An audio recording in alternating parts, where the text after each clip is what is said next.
Alright, peace, y'all. Peace, peace, peace. So in this video, we're going to be talking about album covers. Alright, we're going to be breaking down a lot of these artists' album covers and the occultic meanings behind them. Alright, what's actually used in the music business to get people to go out to buy these albums. Alright, now, this one album we're going to talk about in particular is going to be Michael Jackson's Dangerous album. Alright, now this album was released in 1991. Alright, right when Michael Jackson had made his transition into the business. Alright, we're going to be talking about a lot of stuff that took place on this album cover. Alright, now the first thing I want to point out is the circus theme. Okay, now for those that did not know, okay, the circus is actually a ritual for children. Okay, now when you see animals walking around in circles, that still symbolizes the Freemasonic chapters. All right, because a lot of people that go through the occult and they practice in Freemasonic belief systems, they do the same thing. All right, with animals walking around and stuff like that. All right, from animals to magic and clowns, who is also known to be the trickster. All right, when you see clowns and things of that nature, that's basically representing the court jester spirit, all right, or the archetype. All right, now we're gonna pan over here to Michael playing the role of their God. All right, reason why I say their God is because it's a totally different meaning when I break down this album cover here. Now, their God, all right, is basically a representation of the all-seeing eye. All right, if you put both of the all-seeing eyes together, all right, it makes a face, which is why you see this here.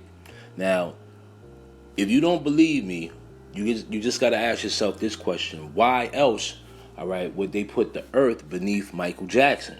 Right? You see this here, the earth is beneath him, going through this portal here.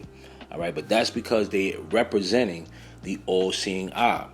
All right, now at the right bottom, okay, you're gonna see an all-seeing eye above, okay, the pillar. All right, now on the other side, all right, you see the skull and bones. All right, now I want you guys to focus on the light here that's at the bottom of this entrance, okay, or this exit. Now I'm gonna pan down a little bit. All right, and you're going to see the narrow cross, all right, which is basically the satanic cross with the arms broken. All right, so this represents the peace sign. All right, we talked about the peace sign already in the letter V and its connections to that. All right, but this actually represents Satanism. All right, so now at the bottom left of the corner where these animals are going through, you see the skull and bones entering as animals, right? But out the other side, they're coming out as reborn. This is a clear indication of Freemasonic belief, all right? Now, I want to point to this part right here, which is actually the bird on the throne giving life to humans, okay? Now, the bird actually represents the Egyptian god Horus, who is the god of creation and rebirth, hence why it's located on this side of the album cover, right? Reborn, all right? When you see the children coming out, all right, this is a sign of being reborn. Now, let's pan to the dangerous sign, okay, where we see the earth residing at, right? Now, each side of this, on each side of the dangerous sign, all right, you have a monkey near it. Okay, including the one that's above Michael Jackson's head. But if you connect the dots on each side, okay, it creates a perfect pyramid. All right, now this fairy where this is located at, this point where this is located at, all right, at the top is actually that spirit god. Okay, now for those that don't know, I spoke about this in the past. Fairies are actually spirits, okay? I was riding in my car down Ventura Boulevard. All I said to myself beforehand, I want to write a song with a great bass hook, you know. And And I just let it go, really. And then several days later, the whole Where did that come from? From above. Now, for those that don't know, if you're an outsider looking in, all right, a lot of these people may not tell you these secrets, but they're led by spirit guides, songwriters, producers. A lot of these people are led by spirit guides, which is why this fairy would be located here. You know what I'm saying? Like the same thing as far as with Michael Jackson explaining that, his ideas come from somewhere else. All right. Now I'm going to point to this peacock. All right. Now I broke down the peacock very vaguely and what it represents, but the peacock represents the evil eye. Okay, which is actually the eye of Horus. So a lot of y'all women out there, y'all go and get the evil eye that thinks that it's protecting you from negativity and things of that nature, but it's been flipped on you. This is actually a representation of the eye of Horus. All right, so when you're wearing these type of jewelries and memorabilia, these things have negative energy around them. All right, and you don't realize why things are happening around you, but it's the simple fact of something that you're wearing. All right. Now, as you can see here, we're going to talk about the depiction of Napoleon in his throne. All right. But the dog-headed figure is actually representing Anubis. All right. Anubis or Anubis, as some people may call it. All right. Now, Anubis is an Egyptian god, is actually the god of the underworld and death. All right. Now, respectfully, if you practice this, right, you know that the Anubis is actually a godhead, all right, or a dog head, as most people would call it. All right. Now, we're going to be talking about this image right here. So when you see this beast here, this is not a representation of an animal of any sort. This is a representation of the beast. All right. And it's ironically, all you see on the front cover are horned animals. All right. Horned animals, which is a representation of the horned god. All right. It's right next to the elk, and there are lodges out there that pertain to the elk. All right. Now, what I did point out here, and I found to be very interesting, was the 9 that is located on the elephant's forehead.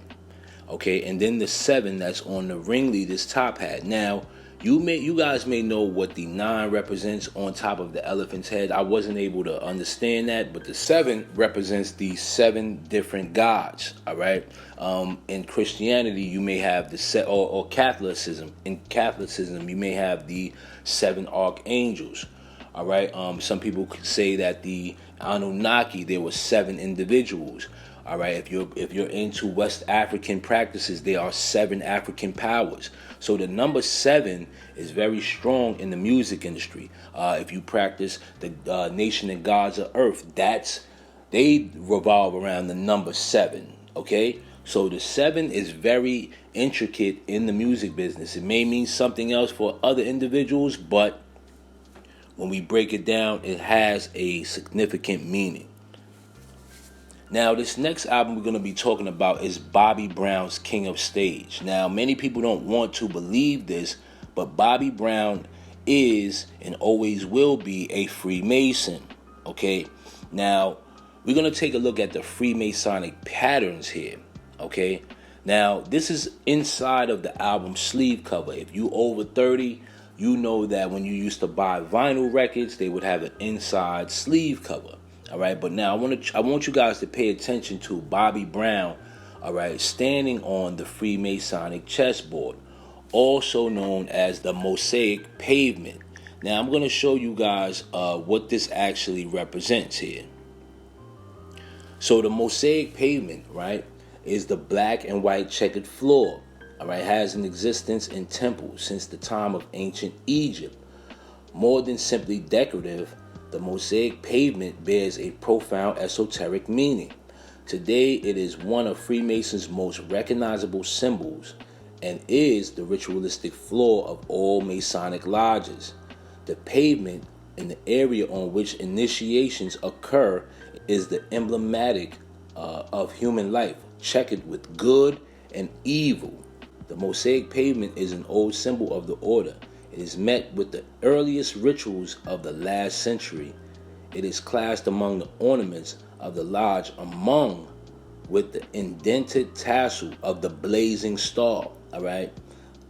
Its party-colored stones of black and white have been readily and appropriated, interpreted as symbols of the evil and good of human life. So when we see Bobby Brown sitting here or standing here on this Freemasonic chessboard, right? Some people call it a chessboard, but it's actually called the mosaic pavement. All right. This is a representation of good and evil. All right, that duality. But pay attention to what I just read of the blazing star. Okay, Bobby Brown is representing that blazing star. Don't believe me? Think of how could this album be called King of Stage, all right, when this was actually his debut album. All right, now, for those that do know, all right, he was the first member out of New Edition, okay, to make it on his own. Nobody else from New Edition made it, all right, besides Bobby Brown. Think about this, okay? He's been the most popularist artist out of New Edition besides Johnny Gill, but then some people may say Johnny Gill came later on, right? And this is a prime example. He was an outcast of the group. Now, the album cover, all right, you see he has his thumb on his chin, all right, which is kind of ironic because Kramer from Seinfeld, who is actually also a Freemason, is doing the same hand gesture, right? So when we see these things, we have to pay very close attention to the signs that they're doing. All right, they're throwing up signs to pledge allegiance to their brothers. All right, now, Red, as you can see, he's wearing red. All right, but he's laying on a white love seat, positioning his leg to actually display two triangles, which represents as above, so below. A lot of people won't tell you this, but the mosaic pavement represents magic. Dark and night, sun and moon, all right, as above, so below, all right. So this is why we have to pay very close attention to these type of things. Now, the next album we're going to be talking about is going to be Trippie Redd's Trip at Night, all right. Now, Trippie Redd's Trip at Night, we already know he practices in the occult. I know recently he came out and said, I don't devil worship, but you're a part of the program, bro, so you in there. Now, the one thing that we want to talk about is going to be the dragon, all right? And we talked about this in the Drake video that represents the serpent, okay? The serpent, all right, holding the eye, all right? Now, the dragon also has Project Monarch or Monarch butterfly wings, okay, which is a sign of MK Ultra. A lot of these new age artists that come out, they have went under some process where their brain has been re-registered. Okay, now it sounds far-fetched, but if you get involved in this stuff, right, and you're part of the problem, better believe that they're going to make you a mascot, all right? But as you can see, the dragon is holding the eyeball inside of the mouth, which actually means to never reveal the secrets, okay? We seen this on Katy Perry's album cover. But, I mean, did you sign that? Is that how you sign it? I didn't. No, I don't sign it, but this is the eye and the mouth. No, I saw that, but I mean, because you would think if you want to see something, just open your eyes and see. Well, you know what? You want to hear the story behind it? No. Okay. Now, the next thing I want to point to is going to be the moon and the sun. Okay, now if you notice, the moon is up higher than the sun, all right, at up and down, right? And that represents as above, so below. Okay, now I told you guys this before. People that practice magic, they use the moon, all right, or the sun for a certain amount of energy or a certain aspect of energy. Okay, now this third one I want to speak about is going to be the fish eating the flower. Now, some people may say, yo, Jay, what does the fish eating the flower represent, right? But the fish eating the flower represents the fish eating the lotus flower. Now, I know I'm going to get a couple of people in here that may disagree with me or may agree with me, right? But the lotus flower is actually used in sacred geometry. Now, sacred geometry is a practice that is used with a lot of Freemasons. I'm not against people that use sacred geometry. If you're a mathematician or whatever the case may be, that's your business. Me personally, I know a lot of people that are involved in the fraternal order all right, they practice a lot of sacred geometry, okay, and this is the way that they get their answers, by using sacred geometry. All right, sacred geometry is nothing more, nothing less than the Kabbalah. It's the same thing. All right, now I want to point to Trippie Redd's head being on a lollipop stick, right? But this actually represents the head on a pike. Okay, now the head on a pike is actually an ancient ritual used in war, all right, where the winning side would put the opponent's head on a spike, all right? So now, who's ever winning, okay, if you see here, if he's on the positive side, all right, with the sun, or if he's on the negative side, right? So he's letting you know that evil, okay, with the moon being higher than the sun, evil is winning. Okay, all of these album covers are designed this way, all right, for a specific reason. And the average listener won't pay attention to this, but there are plenty meanings behind these album covers, okay, that can get people to buy this stuff. Now, the last album I want to talk about is going to be the Rolling Stones. All right, now this album, Their Satanic Majesty Request, came out in 1967. Yes, I said their album is called Their Satanic Majesty's Request. This is by the Rolling Stones, and this album came out in 1967. All right, now the first thing I want to point to is going to be Mick Jagger. All right, now Mick Jagger actually has on a wizard's hat, okay, showing which side of magic he practices. All right, now, like I explained to you guys before, as above, so below. All right, the moon actually represents black magic. All right, and the sun actually represents white magic. A lot of witches and warlocks that practice black magic, they do moon magic. All right, spells on the full moon and things of that nature. Right. But then you have people that do daytime spells. These people are also considered witches, but they don't practice at night. All right, now on the remastered version, which is kind of funny, right? He's doing the sign of Osiris with his hands, okay, crossed just like here, all right, and here. Okay, so when you see this, what do these three artists have in common? It's the simple fact that they're all practicing the same belief system, okay? I've told you guys this before. Aleister Crowley has went and tapped into the ages of Aeon, right? The New Age belief system. So when we see a lot of these Egyptian gods coming back to resurrect themselves, okay, this is a form of energy that these people in high places are using for you to adapt to this, all right? Now, I'm going to be talking about something very important here. It's going to be the cornucopia. A lot of us, correlate the cornucopia with Thanksgiving, right? But that's actually false. All right, now the cornucopia is a Roman and Greek mythology, all right, for those that didn't know. This is why a lot of people that celebrate Thanksgiving, they don't, the cornucopia has been, it's been erased, but the cornucopia is actually a belief that the people in Saturnalia, okay, they use this during their feast, all right. Now, they would actually use the cornucopia to give offerings, like food, to Mother Nature, right? And in return, they will receive abundance and prosperity. Okay, it's the same thing in any other practice that you're involved in. If you give offerings, food offerings, any type of offerings, you get something in return, right?